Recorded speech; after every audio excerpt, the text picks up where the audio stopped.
Hello and welcome again from the National Foreign Language Center at the University of Maryland, and welcome to this panel discussion number 8 on the topic of environment. I'm thrilled to be here with this set of panelists, and let's welcome them and have them introduce themselves. So Katy, why don't we start with you? Hi everyone, I'm Katy Arnett. I'm Professor of Educational Studies at St. Mary's College of Maryland, and I am a former high school French teacher. Thymai? Good afternoon, everyone. My name is Thymai Dong. I work in the nonprofit sector supporting education, but I have about 21 years working in K-12 public education, wearing the world languages hat. So I'm excited to be here with everyone today. Thank you. Rhodes? Hi, everyone. I teach at Carmel Middle School in Charlotte-Mecklenburg Schools in Charlotte, North Carolina, and I teach Spanish, and I'm a program director for a Star Talk program also in Charlotte. And I've been teaching now for 17 years. And Ted. Great. Hello, everyone. Good afternoon. Salvete omnes. My name is Ted Zarrow. This will be my 14th year teaching at the high school level. I teach high school Latin at a high school just outside, public high school just outside of Boston. And in 2016, I was the ACTFL National Language Teacher of the Year. So again, welcome everybody, and thank you for taking some time out of your probably unusual summer to share some thoughts with the participants at the summit. So as I said earlier, this is the panel discussion about the environment tell domain, and it has a essential question like all the domains have. It is, how do teachers create a safe and supportive learning environment to prepare for learning? And some people argue it may be the most important domain. It may be the one that we have to tackle before we tackle anything else.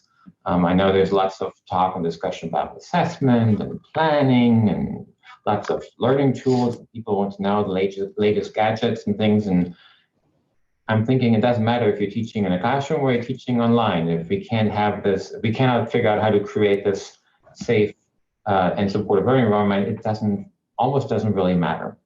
And so before we get started, let me explain to the audience how this panel works. We will begin with some general question around this tell domain and some of the themes that are brought up in the sessions.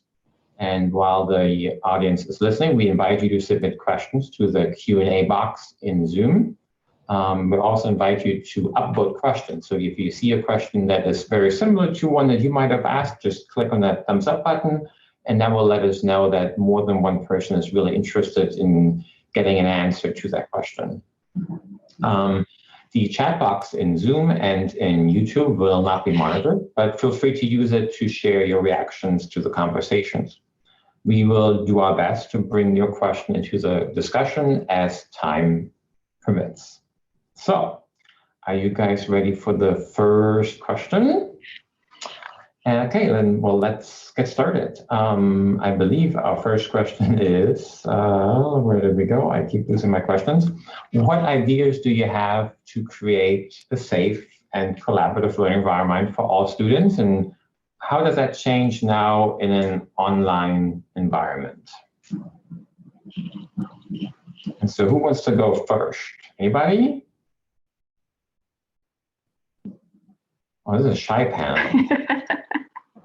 That's all right. I'm happy to address some of it, Tom. Thank you, Ted. Thank you. Wonderful. So I think that in terms of creating safe environments, like before we focus on what it looks like online, let's just focus on what it looks like, period. And I think that there are going to be many ways in which it translates from a traditional environment to the online environment. And when I was thinking about what I would want if I were a student in a classroom, what I would want it to look like, I think it's very reflective of the differences in terms of the way that we teach languages now compared to a generation ago, or even 10 years ago for that matter, where we're not learning about a language, we're using the language, right? We're creating these thematic units, these personalized tasks. We're affording students opportunities to use their language outside of the classroom. That's, I think, where this online learning is going to allow us to go in some unexpected directions. But I think it's really about showing students that the class is theirs. It's perhaps it's ours, but really it's theirs. It's not mine. It doesn't belong to me. It belongs to all of us. And that's really about creating these kinds of communities. And that doesn't really change whether it's online or not. I think the big question is, am I allowing students to have a voice? Are they a partner in the learning process, right? It is, in terms of being creators of content, really, I think about especially what I was working on this year in Latin 3 with most of my juniors. We were working a lot on the Roman Constitution, Roman history, and we were thinking about the differences between the Greek and Roman, or between the Roman Constitution and the US Constitution. And a lot of the kids started asking me, well, how would Greeks have thought about this? And so that allowed me and that allowed the class to pivot and go in a direction that I had never gone before. And we ended up reading a number of texts that talked about how the Greeks were typically baffled that aspects of monarchy, democracy, aristocracy could all coexist. And so this is all against a backdrop of US history, which those kids were currently studying. So this made the class come alive in really unexpected ways. And that's something that would have been able to happen, I think, both in the online and in the traditional environment, when I sort of allowed my students to be co-creators and curators of content. And I think that's the key. And I think if we focus on that, independent of being online, then I think we're going to be aiming at the right target. I'd love to piggyback on that if I could, Thomas. Go ahead. Wonderful. So I love what Ted just said there about the classroom being a community. And one of the things I'd love to offer is that I think we should keep at the forefront of our mind as educators that the world for our students as they know it has been completely upended. It's drastically and dramatically changed. And so when I hear that question, I think about the word safe and what it means to create a safe learning environment. And the phrase that has been popularized right now for the last couple of months is this idea of Maslow before you bloom, right? Is making sure that students have those needs fulfilled before we can actually even bring in the academic content. But to speak to what Ted said, I love that idea of co-constructing with the students, whether it was a brick and mortar traditional classroom or whether it's a remote classroom. I think it's really incumbent upon educators to allow students to provide feedback and develop a social contract for the classroom, so to speak. I know that has always been something that worked for me, is really working with my students to get their input on how they want to be treated when they're in the classroom, whether it's physical space or whether it's remote. And then to respond to the question that now, how does this look different online? It looks a lot more different because obviously when it comes to content, we're going with that approach that less is more, right? And so because it's virtual, we have more opportunities to really get that feedback from students and provide instruction in a way that's a little bit more personalized. And so I really do advocate for the development of social contract with them, and then maybe even an online technology contract that supports that. And then you can bring in, okay, so now by the end of the year, what are our classroom goals? And then tie that all together, come up with some sort of classroom agreement that everybody, signed electronically. And then at the beginning of each class, you refer to it, you hold each other accountable, and then you can develop some kind of mentor buddy system off of that. But I think that's a really good step to really think about that Maslow before you bloom.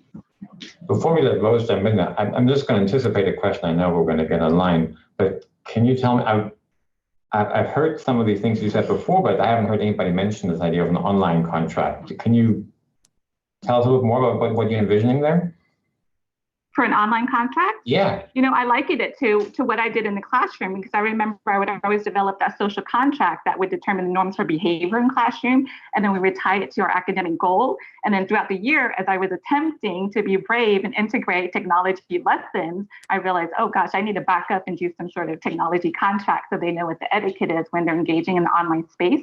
So when I say a virtual contract in online space, how can we blow that up and turn this typical social contract into something that addresses the climate that we're in now in terms of it being a virtual space, because we're interacting differently, right? And if we're using, whether it's asynchronous or synchronous, especially synchronous, right? When teachers are trying to manage all those students, whether it's a Zoom classroom or Google Classroom, it's looking different, right? Delivery looks different. You can't always see all the students at the same time. So how do you bring that into the norms, and how does that become a little bit more extracted and emphasized in the new space? Did that answer your question, Thomas? Yeah, thanks. Rose, do you want to try to tackle this question? Yes, please. One of the things I was thinking as she was saying that, and as Ted was talking, was about safety and that collaboration piece. And the safety specifically, we worked really hard. I know a lot of teachers work really hard with creating a safe space, right? especially language teachers, because it's terrifying sometimes to try to speak in another language, to try that you're not familiar with. The sounds don't always come out right. Things that you think are going to work don't. And we work very hard to create safety in making intentional choices in the brick and mortar classroom. And I think that when that online contract or the norms that you have as adults in any meeting, right? Norms on how you interact, when you speak, what you say, how that works. I think adding to the students, adding to our norms in a classroom online and saying like, we know that this is terrifying and we know that you're going to have to be in front of other people and you're going to have to talk online. And sometimes you're going to have to show your face, and maybe you don't want to show your face, or you don't want to show what's back behind your, you have to find a wall in your apartment or whatever, like all these different kinds of things. We have to be very intentional with how we word things and what we set up front for the students to say, we know that that everything is all shaken up, but we're here and we're going to do this thing together. Like, we're going to be okay, because if we were in class together, we would be okay. And you knew that the space was safe if we were physically in class. And me as the teacher, I'm going to make sure that the space online is also safe. It's just making the intentional choices that you would make in your classroom just as clear to the students online. So let's talk about some of the intentional choices, because I think it leads us directly into the next question. We keep calling it safe, but I think in our next session we call it peaceful. So how will we create peaceful learning spaces for our students? How do we do that online? How can we create a space where they feel safe? Katy, you want to try that one? Yeah, I'll take, and I'll actually draw on my experience of the last few weeks. I just came off of a 2-week intensive block teaching our technology in the classroom course in the Masters of Arts in Teaching program at my institution. And I didn't have prior relationships with 21 of my 22 students, and trying to figure out how do I, get connected with them when we were all navigating this in some really challenging times. So, brick and mortar mode, I always begin all of my class sessions with good news, fun news, so that students have an opportunity to share things that are going on in their personal lives that matter to them and help us understand who they are as people. It always pivots into adaptations that say, well, this isn't good or fun, it's kind of interesting, or here's weird news. And having that as a routine certainly helped create some of that sense of trust and sense of place. I also, right after we did that, asked students to privately message me to give me a sense on a scale of 1 to 5 how they were doing today. Are good mood, bad mood, what's in the middle? Is this a day where I should not cold call you? Because one of the things I do in Zoom life that I don't do in the FaceTime, in the real-time classroom, is cold call students, because I'm sensitive to how we want to invite students into conversations and make them feel safe and tapped for participation. But in Zoom world, because of the way we need to engage differently and keep students focused on the screen in different ways, I cold call. So had that as a practice, but I also had a lot of back channels where I encourage students to connect with me, not just over Zoom, over email, through Remind, through Rocket Books. My students were sending me messages through Rocket Books of all sorts of different mechanisms. And I'd stay on late after calls to chat with them. I love how Katy seems to really be taking the emotional temperature of everyone as she's working through it. And I think that, this question is the one where I was thinking very broadly and philosophically about creating a peaceful learning space. I think that we as teachers, our empathy is really one of our greatest assets right now, our empathy and our flexibility. And I think that when we try to demonstrate who we are as people, we have to show our students that we have the capacity for humility. We're self-assured enough to display our own vulnerabilities, because as Katy is saying, and as Rhodes and Thymai are saying as well, we have to have the wherewithal to admit that we don't have all the answers. And students need to know that it's okay not to be okay. Mhm. And I like how Katy's talking a lot about the fact that there's a routine, checking in with students sort of constantly, not just checking for comprehension, but showing, in terms of creating a safe and peaceful environment, creating this space in which they know that the way that they feel is being validated. And again, that's all the interplay, right?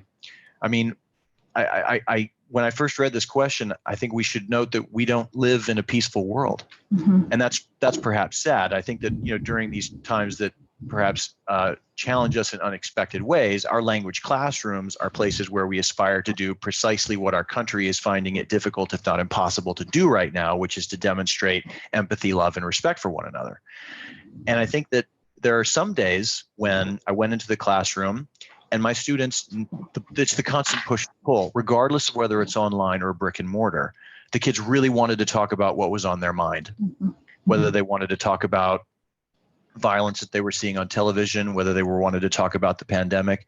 But there were other days when they wanted to use the class, my class and others, as a refuge. They didn't want to talk about it. They wanted to use it as an escape. They wanted to be talking about Hercules and Caesar and not be thinking about what was going on today. And I think that it's important for us to be even that much more in tune with what it is that they need, and to allow ourselves the flexibility to go in those directions.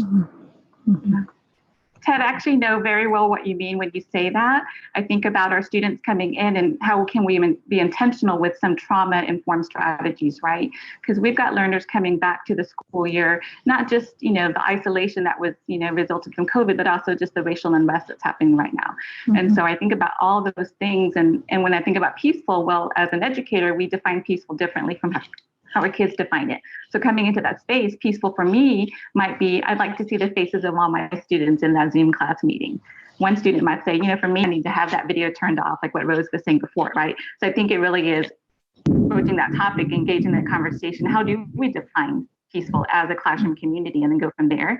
And it's hard for me to think about peaceful without thinking about mindfulness being a strategy, right? This is an opportunity to really bring that into the space and maybe use some meditation with our students throughout the classrooms. And, brain breaks could be a quick little just breathing exercise, to allow them just to stay calm and maybe just sort of self-regulate before they can really get positioned to accept that learning that we're trying to deliver to them. There were actually three things that I was thinking about as everybody was speaking. You mentioned, Katy, you mentioned the remind, using remind and using other tools. I had never used remind before this year and before we started in remote teaching and learning. And I knew about it, but I was kind of a little bit hesitant on the idea of I don't necessarily need to be messaging them and have that direct connection all the time. There's distance and space, and that's okay. And I've totally flipped on that opinion after using Remind all spring as we were doing all the remote stuff, because the kids were reaching out, and even if it was just a real quick, Senora, I didn't understand this one thing, and I just need 2 seconds of your time. Can we hop on a Zoom and you explain it to me? Or it could be something that was very quickly handled. And that's not necessarily about peace or safety, but it is the connection that was, finding ways to connect with the students creates that kind of creates a security for them, which I think is what we're trying to be, right? We have these anchor points, and if it's Remind, and now I'm, have times that they know that they can reach out. Awesome. And the other thing was I think we don't ask enough. I don't think we ask the kids, is this working for you? Is the way I'm designing my lesson online or in person, but especially online, is the way I designed this module for this week, does this make sense? Are you okay? Does it work? Are you trying to power through something that in my head I had intended for 5 different moments?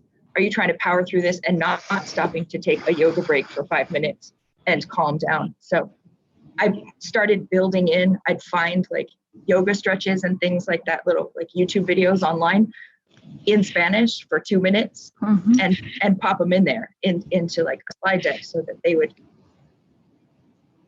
would know that like, okay, this is you have to stop and breathe now, and it's okay.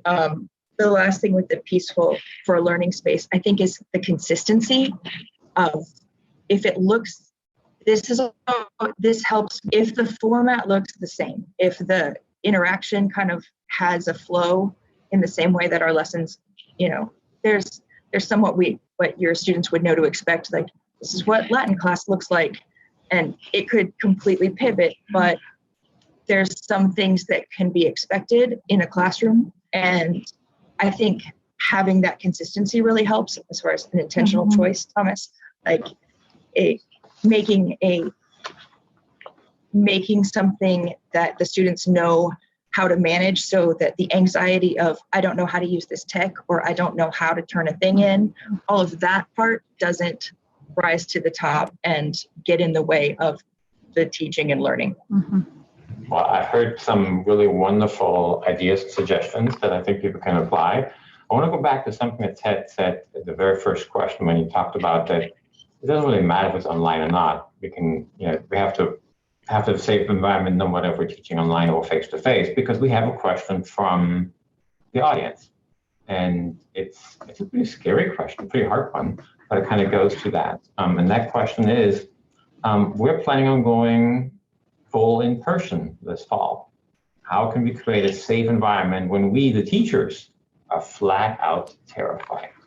And so I know we've been talking a lot about making our students feel safe and having a peaceful environment for the students, but is there any advice that you have for those colleagues and those friends of ours who are maybe thrown into a situation where they have to go in, and maybe some of you have to do the same thing as well? I'm looking at you, Rose. What's the plan for going back when you may not feel safe going back? Oh. Hard question, I know. Yeah. Go ahead. I'll take a stab with the caveat that this is not advice, but just reflections of my own musings as I weigh on this question myself. I will have some choices to whether I can go face-to-face in the fall based on personal preference, but there's also situational factors we are all navigating as the world reopens or not. I actually am going to borrow a quote that one of my colleagues cites all the time about, a mentor he had who told him to teach fearlessly. Even if you are fearful, you need to teach fearlessly. And, as I think about that idea, it's to me of, that means being open with my students that, hey, this is still a work in progress. And we've talked about that idea already. Recognizing that, prior to COVID, we've all had situations where we've had to check emotional baggage at the door and still walk in and greet our students. And right now, I think we have a reality that many of us are carrying similar, but also different emotional baggage in this moment, and fears as we really confront what it means to live, differently because of a microscopic threat. So I think we are all still in this emotional moment together, and there are ways in which, perhaps in teacher fora, I think of Rose's conversations about PLCs and trying to figure out ways that we tend to those emotional concerns ourselves, and we allow ourselves to process that, and rather than try to check it at the door all of the time, so that we can bring our creative selves to the door. But I fully get it. Like, there's a knot in my stomach about how we, proceed forward to a quote unquote new normal. So at minimum, I want to validate that, hey, we are, I'm right there with you. I'm not in any more of a learned position than you are. I just happen to have a mic attached to my side of this Zoom call, and y'all don't. Yeah. I think as I hear that question, I'm visualizing what that looks like on the first day of school for that teacher and that student. And without having any details about what that particular reentry model looks like in person, I'm hoping that it's staggered. I'm hoping that the class teacher to student ratio has been decreased, so that there actually is physical space to socially distance, right? But I bring up the social contract again. If you're in that first day of school, that is a good time to really ask those questions to develop the social contract. How do you think I, as a teacher, want to be treated by you? How do you want to be treated by me, the teacher? And how do you want to be treated by each other? But then adding on that layer in the space that we're in, right? So that brings in all sorts of different needs that maybe were there before in this traditional classroom environment.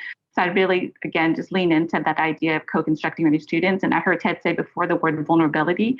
I think that's a beautiful thing to express as you're both in the situation together, right? It's not being afraid to show that vulnerability with your students, that you're trying to figure it out as well. Absolutely, Thymai, because when we teachers going back into the classroom full time are feeling those kinds of anxieties, our students are feeling them as well. And that's an important connection that we can make. There are no good answers to that question. I mean, that's the bottom line. But I think one thing that can help to at least possibly remediate it is not just as thinking two things. One, about how it is that we can create a more peaceful space as much as possible in our own classroom, whether that means this will be an opportunity for us to really get creative about how it is that we extend the classroom. Do we have opportunities to be teaching outside? Do we have opportunities to be reconfiguring the way that we have run particular activities so that we can do this in a social distant kind of way? And frankly, it's not just about practicing mindfulness in our classroom, but really it's about practicing just better self-care. I mean, one of the reasons why it may seem as though I'm moving around a lot during this Zoom meeting is because, like, one of the ways I've been sailing almost every day with my children, and I'm literally feel like I'm still on a boat right now. Okay. And I need to do this as you guys do, because, I live with teenagers. And so, I mean, my equilibrium will be off, but I will be more centered, I guess, is the point that I'm trying to make. And I think that we really need to think about how it is that we're gonna do better self-care, because if we're not taking as good a care of ourselves as possible, we're not going to be able to do the job that we need to do, regardless of what it looks like.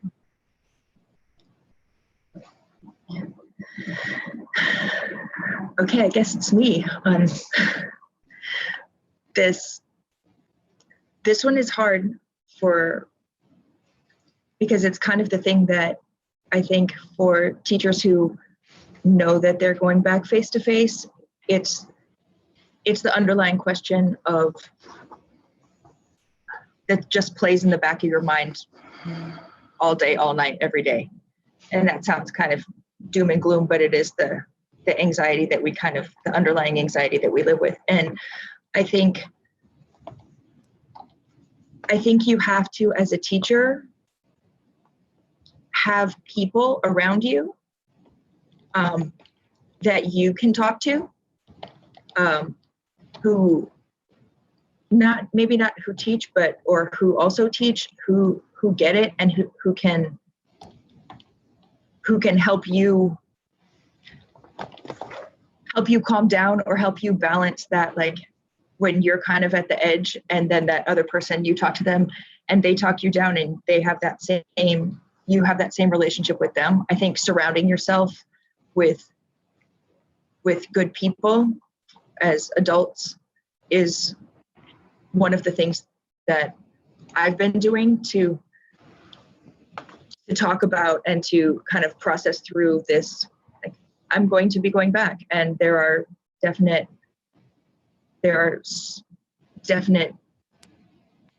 hurdles that we're going to have to deal with. And I think maybe being able to talk to the kids, I keep saying things like, we don't ask our kids how they are enough, and we don't ask if this is working. So I think, to your point, Thymai, asking and co-creating with them the space and saying, okay, this is how I think that how we're going to be safe, and how we can be the most safe in the situation. Does this work for you? Do you guys think does this seem like the most reasonable thing? And then we are in a very strange moment in time. So when you talk to them, when I would talk to them, I would say, so now we need to even be more respectful than you would in any other moment. Like, we have to be trying to be the best possible version of a student in a classroom, as far as respect of each other, because we don't have any idea what any other person in the classroom is going through. We don't know some of their real we don't know any probably of the actual realities of whatever is happening at home with health and all of those things. So that, I think just having people around us that support us and that we can talk to is kind of how I'm going to handle it moving forward. So. Well, as said in the opening, I think this is the most important domains of all of women's health framework. And I honestly, I think you can hear it in your conversation. It's been a big deal in talking about just the kids' safety, but now we're not just talking about the kids' safety, we're talking about everybody's safety. And there's lots of open questions that we still have to answer, and obviously we don't have all the answers to those questions. So let me just pivot just slightly, but kind of continue in that direction and have our next question, which was, how can the development of a collaborative PLCs benefit teachers? Because I think that's probably where we can try to find the answers to some of these questions. Traditionally, most of our teachers, especially language teachers, are often singletons. They're often the only one, sometimes if you're in the rural parts of America for many miles, that you could be the only French-speaking person for 10, 20, 50, 100 miles if you're somewhere in different parts of America. But even if you are in an urban part, sometimes, or very often, I found that teachers don't really collaborate that. When in a previous role, I was a district supervisor and I started my job, and in the first meeting, we had these teachers meet each other and they say, hey, my name is so-and-so. Oh, what do you teach? I teach French. How long have you been teaching? Oh, I've been teaching for 23 years. Oh, great. I've been teaching French for 24 years. And they were living in a city of 1 million people and they had never met each other. And this is, pre-pandemic, obviously. So again, to that question, how can we use this time and this new space to really help teachers collaborate in PLC so that we can find some of the answers to some of the questions we've been posing today, and then we know they'll be coming down the pipeline. Can I do this one? I love this one. Yeah, I'm like, Rose needs to start the session on it. So yeah. Rose did a session on this, right? I did. But this actually is so great because my PLC now has PLC members who are singletons in other schools in my district and also in other states who teach the same stuff I teach. And it started as a process where I needed to co-plan with somebody. So I co-planned with the other person in my building. And then she had a friend who also taught Spanish that I didn't know. And so we kind of were like, oh, well, why don't you want to Google Meet? And she's like, I'll Google Meet. And we hopped in, and then somebody else, she said, oh, I have a friend who teaches in Arizona and we built this thing where we have this PLC now that is supportive and helpful and focused and not at the same time. And we've kind of like planned all these ways of like, we'll do a Friday hangout for, a little bit, just socially and on a Google Meet, and we'll do PLC and we do all of this work. And I think I am planning better than I have planned before with people who I've chosen to be in this, like people who are now in this group, and they all kind of think kind of like me, but a little bit off from me. So we have, we cover each other's blind spots on some stuff. And I would not have done that had it not been for this situation, for one thing. But we keep looking at each other and going, why were we not always planning like this? Like, why did we limit our planning to, well, for one thing, physically planning during our planning period that doesn't exist ever, right? In the building that is constant and there's interruptions and all kinds of stuff. Like, why did we do it like this? Why did we think that I had to go and sit in her classroom away from my stuff so that we could plan? And no, like, we can Google Meet. It's okay. And I have all my stuff and you have all your stuff and all your thoughts and everything. And it's great. So I love this whole like collaborative online PLC thing in a way that I did not like PLCs previously. I was going to use stronger words, but it didn't do what I thought it was supposed to do when we had in-person PLCs in previous times in previous schools. And this online version really is kind of awesome.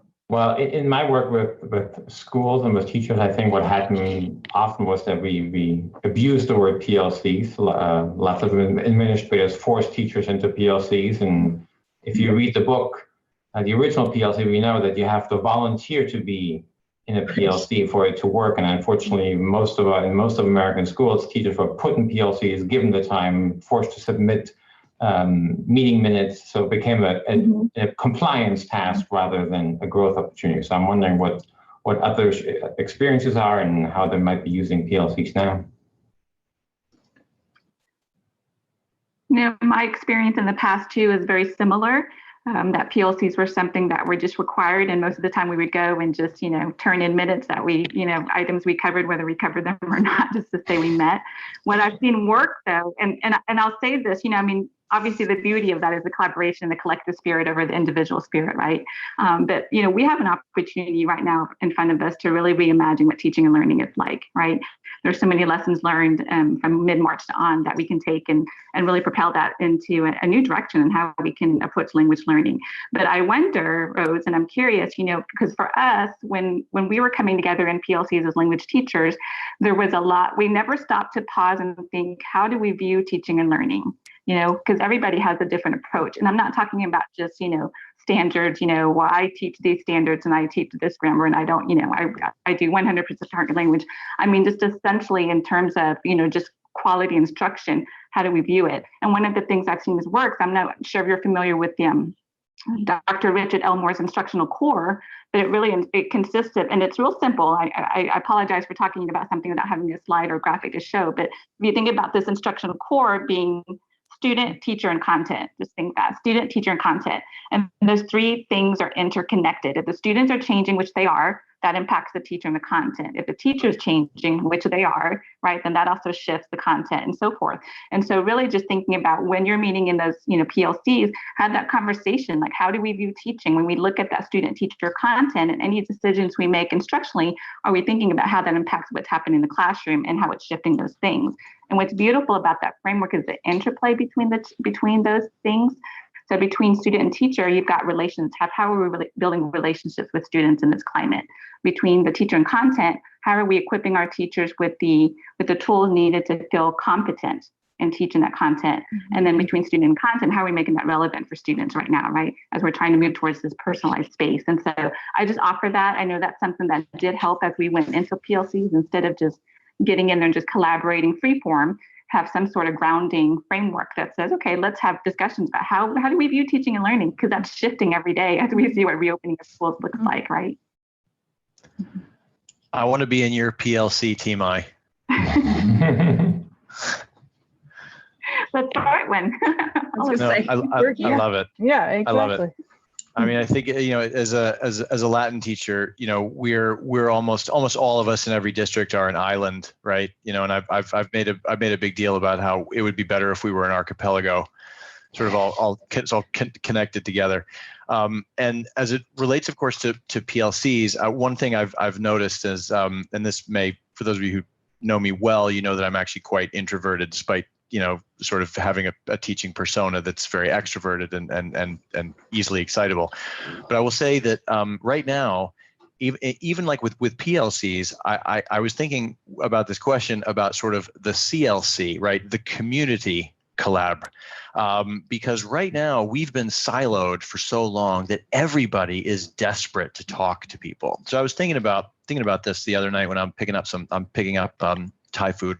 I'm standing outside waiting for the sort of to arrive in the cooler. Everybody's social distancing, and I'm just kind of looking around, and I said, you know what, I'm just going to spark up a conversation about languages with these people that I have no idea who they are. And I just said, I'm a Latin teacher. And then the next thing you know, we're all just waiting for our food. We had like a 15-minute conversation about teaching and learning languages, and I basically was able to tell everybody about how we do things now, and that probably changed their minds about when, like, some of them were my age, some of them younger, about what it is that we're doing in classrooms. And I think that, I've been reaching out a lot more to parents in the community as well, parents of my students, and saying, hey, you know what, like, especially those whom I know were involved, who took Latin, and I would have taken a survey towards the beginning of the year. Is there anything that you particularly enjoyed? And they would say, well, I noticed you're doing this. I wonder if you've ever done this, and sort of end up sort of building not just a professional, but really a community collaborative, right? Where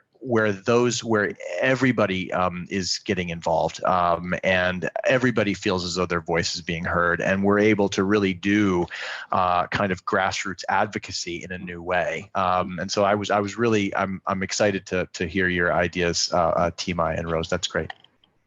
Yeah. Yeah, and I'll just remark that one of the comments or threads that I see across the comments is the idea that, PLCs, as we know, for them to be really successful, need to be an opt-in organic experience. That ultimately it's about finding your tribe and figuring out what frameworks you want to use to push and pull each other as you navigate. Sometimes it's really valuable to have folks in that PLC who share experiences, language teaching experiences, background, grade level, but then it's also really nice to have folks who are teaching in completely different contexts to completely different groups of students, so that we can gut check each other sometimes on the assumptions that we're bringing into the classroom. And, one of the things personally that I've been, trying to wrestle with on how I navigate my own professional learning is, I'm somebody who hasn't done a lot of social media as part of just my whole life. I mean, I have a little thread on Twitter that I follow and keep up with things. And in this moment, I see how cloistered sometimes that kind of lack of interaction has made perspectives at times. And I would say that folks need to maybe sometimes step out of that comfort zone as well, and engage in fora that you might not have otherwise engaged in, because there could be a wealth of opportunities to find a tribe and new ways of thinking about how you approach your teaching. Right now, I feel like in some ways I'm a first-year teacher all over again. And, I'm desperate for all sorts of ways and perspectives on how I can think about my own teaching and then support others in their teaching. So yeah, take some risks. Yeah, and I want to commend, if I can too, real quick, I'm sorry, Thomas, what Rhodes is doing, just providing that space for teachers to come together. And whether you have it as an explicit goal of your PLCs, I think the byproduct, one of the beautiful things coming out of this is that you're sort of working together as you plan together and design assessments together and design these really rich language experience. You're sort of working towards like a calibrated pedagogy, right? Mm-hmm. Really lifting each other up. So I think that's beautiful, because that's what's going to come out of this, whether that was your intent or not. Yeah, I think that's great. And I really do appreciate all the advice and the openness of you guys sharing. We're almost at the end of our time, actually, believe it or not. I'm just sitting back and just kind of like watching you before you guys share ideas. So before we go, I just want to give everybody an opportunity. If there's anything else that you would like to share on the topic of learning environment, either for students or for teachers, that you think that teachers should consider before they're heading back in whatever format they're heading back to this fall. I'd love to jump in on this. I'm sad we didn't get to the question about diversity, Thomas. That was I was gravitating towards. Take it. I don't want to speak too much, but I want to share a quote just to kind of put that in people's minds. This was something that I learned many, many years ago before I started on my journey as a culturally responsive educator. And it was a quote that I read in a book about effective teaching. And this is the quote: consciously, we teach what we know. Unconsciously, we teach who we are. And so when I read that and when I heard that, I just went, wow. Because oftentimes we don't think about the identity that we bring into the classroom as a teacher, right? We just sort of just teach the content because that's what we know, but we don't realize that we're designing our lessons in a way that is, reflective of our positioning, not realizing that the students in our classroom, whether it's 20, 30, 40, or 10 that are physically distant, socially distant, they're filtering that information through their own cultural lens. And so that's all I would say, is that as you return to schools, whatever that reentry model looks like for you and your students, 100% virtual, 100% in person, synchronous, asynchronous, just know that in that designing of this rich experience, you take that into consideration, that that you're bringing yourself into this unconsciously. And so how can you stop and think, okay, how can I create that space for my students to come into this so that there really is that co-creation and community in the classroom? And in a complementary thread, hopefully, to Thymai's comments there, I love that quote. Thank you for sharing that. Similarly, when I think about navigating student diversity in the classroom, I come back often to a quote that I use to ground myself, and then also many professional learning sessions that I facilitated on inclusive practices in world language and classrooms. And that's the idea that inclusion needs tending. It's not something we just put in place and it's there, it's done. It's not a product. It is a persistent process that is, it's changing goalposts. It's changing understandings of who needs to be included, who has been excluded, what positioning we have brought into the process that has subconsciously and consciously perhaps excluded certain students from the learning environment. And, when we have conversations about what it means to facilitate diverse learning, I often see this undertone that we just haven't got there yet to respond to a diverse learner environment, that this idea that we are looking for a destination, and it's really not that. It's not a place, it is a process. And as we figure out how we create that within our classroom environments, I just always think about what processes can I put in place that allow me to make sure that I have students being heard, students being honored, and bringing their voices into the classroom in a way that makes sense. I love those ideas, Katy and Thymai, especially about inclusivity, because we all want our programs to be as inclusive as possible, where we are respecting students' cultures, respecting their interests, their experiences, meeting learners where they are. And I would think I would say strategically, one of the things that we perhaps can anticipate, as we certainly have seen it over the summer, is that there are a number of people, and usually people with power within a district, who completely misunderstand what it is that we're trying to do in a language classroom. There may be people who try to take advantage of the current situation to move students with learning differences or students of color out of language classrooms because those classes are not seen as part of the educational core. And I think that right now, one of the advantages that we have about teaching languages is that what that means is we strive to develop a curriculum from the elementary to the post-secondary level that puts the promotion of respect, equity, and inclusion at the forefront of what it is that we're trying to do. And that's really what schools now across the country are scrambling to do to address the kind of issues that are going on in America. I don't care where you live. And really, these are precisely the kinds of things that we discuss in a language classroom on a daily basis, whether we're talking about race, ethnicity, gender, power. Our work is not reactive, right?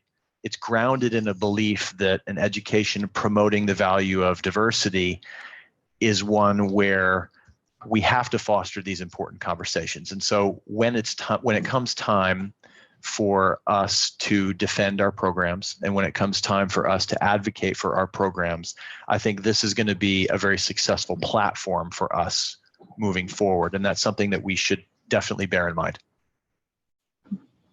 Well said. Well said. Yeah. And I think it's also important too, as we think about diversity and remind ourselves, even though racial diversity is something near and dear to my heart, there's also all kinds of diversity in the classroom, right?